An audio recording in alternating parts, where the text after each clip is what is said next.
It's not fall time yet. I'm not ready. Let's stick with summer. Biscuits. Are you wondering what it's like to be office independent, location independent, a digital nomad, work from home, that kind of groove where you set your own schedule, but you could work from anywhere. You could live anywhere. Isn't that funny? We always term it as you can work from anywhere, but really you're living from anywhere. It tells you a lot about the American ethos of work versus life balance. So these are 10 things that I have learned from working from home and being location independent for a really long time now. Almost a decade. Yeah, almost. And these are the lessons that I have learned. Should we start with number 1? I know you biscuits want to. Number 1 is you're often going to be tied to a location more than you think. There's all sorts of things that are going to tie you to a location that are not your work. And that's hard sometimes for people to realize.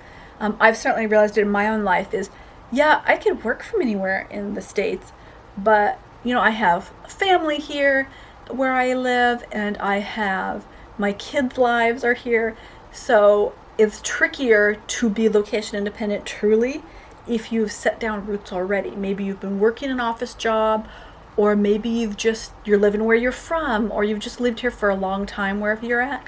Being truly location independent is harder than you think. So number 2 is cheap living locations, which is often why we think of the glory of being location independent, is we think, oh, I could live somewhere with a really low cost of living. Okay, so that comes with downsides. You can be super far away from airports to visit family or travel. You can be in food deserts where it's really hard to go get groceries. I have lived in places where it's an hour round trip if I want to go buy groceries. And that's really tough. Like, yeah, you can do that, but you do have to still live. What about healthcare? Are you in an area with really poor healthcare, super long wait times? Maybe it's really far away to even get to the doctor's office. So yeah, you can work from anywhere, and maybe the call of cheap living is like, oh, that's so luscious. Can I have that? That sounds so good. But you have to think, why are low cost of living areas low cost? And do you really want to live there even if you are location independent? Number 3. You need a lot of focus to get your work done. When you are location independent, you aren't tied to an office, you aren't tied to necessarily even a schedule. What is your productivity going to look like? Do you have week deadlines you need to meet, monthly, yearly? How are you going to stay focused? That's really something to think about, because with all that freedom comes the ability to really be very easily distracted and then discover that you are 24 hours away from some huge thing you need to get done. And that is so tricky. How much flexibility do you have in your work, even if you're office independent, location independent? That can be a really tricky one. Biscuits, I can't share this one enough. Have a separate working location in your home. If you were going to be location independent and you're working from wherever, you're working from your house, you're working from a coffee shop, you're traveling, have somewhere that is not your personal space to work in. The mental bandwidth that is going to take up if you have your desk in your bedroom or your desk in your living room is you're never going to quite be able to relax. And if you want to really be productive and successful when you are being location independent, is you really do need to have that downtime. You need that mentally. If you want to have mental clarity and good productivity, you need to have a separate little work zone somewhere, wherever that might be, somewhere in your house, your garage, you go to a coffee shop a couple times a week. Have somewhere so that you have spots in your home where you can rest and reset. Okay, number 5. This one sucks. Digital nomad visas are way harder to get than you think. Oh my goodness. Do you qualify? How are you going to qualify? Is it only for a year? Which tax stipulations are you going to be in? There's so much to think about. So yeah, you could work from anywhere, but where can you legally work? And who I love to follow is the nomad capitalist. And he always says, go where you're treated best, which is great. But you know what? Often that takes a lot of liquid assets to be able to go where you're treated best. If you are just location independent, working class folk, that is hard to do. It's hard to get the visas, it's hard to move, and it's hard to accept that you're going to be moving every 6 to 12 months, So maybe you are a location independent worker, but you want to have roots, you want to have a community, and that can be tricky if you want to do digital nomad visas, because a lot of times people think as soon as you aren't tied to an office, you're just going to travel. but can you do that with your visa and legally work somewhere? Okay, biscuits, this one's not as fun. If you freelance or you run your own company, sometimes you can have huge swings in income. So yeah, you have the glamour, you have the freedom of being location independent, but how money independent are you if you're having huge swings? A lot of, I would say like at least 80% of the freelance, maybe even more than 80%, the freelance or the self-employed people I know have from time to time really big swings in income. A big boop that's great and then a dip that's terrifying, and that can be really hard when you're trying to get a mortgage or you're trying to prove your income for digital nomad visas or just mental and emotional stability of your income. So calculate that in when you think about the freedom that comes with location independence. Is it worth it to have the swings in income, and can you organize your finances around that? Oh my God, fall keeps coming in, biscuits. I'm not ready, but I'm going to tell you this one anyway.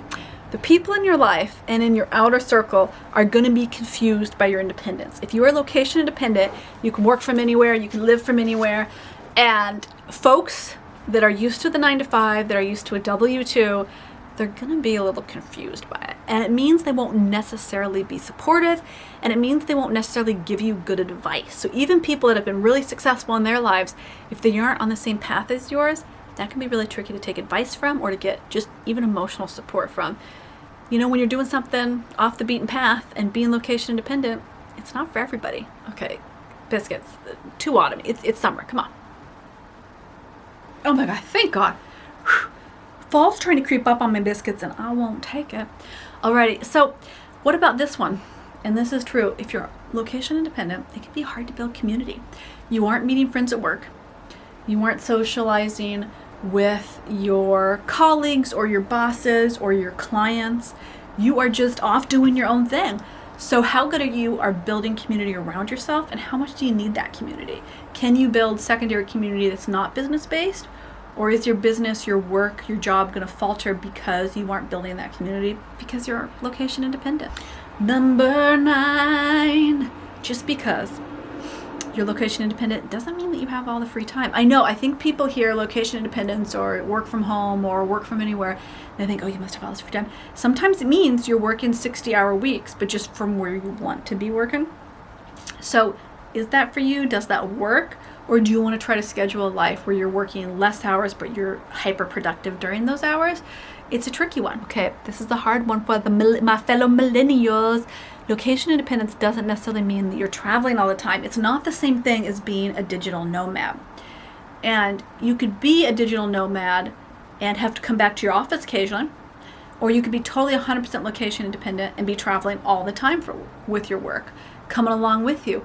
Or you can be location independent and stay put. I feel like sometimes people hear the phrase digital nomad and they think location independence, or they feel if you're location independent for work, you must be traveling all the time. I think that there's a narrow view of what that really means. And honestly, you can make that lifestyle anything you want. You could go the homestead route like we kind of have, which is a little bit more steady in place, but building that community, building that homestead, that lifestyle, that slow living. The digital nomad lifestyles don't tend to allow you. So they are two separate things. They can combine together, and they can also just kind of dust in and swirl together and not necessarily be the same thing at all the time. But it can be really wonderful. I love location independent working. I feel like a lot of that is the future of a lot of jobs.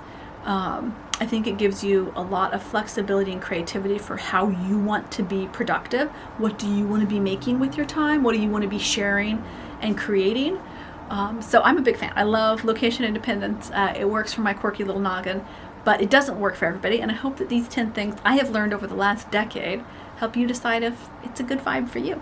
Hey, I'm going to see you over on our primal, delicious month of self-care on Patreon, where we are going to tend to and nurture our self-care for our inner and outer being.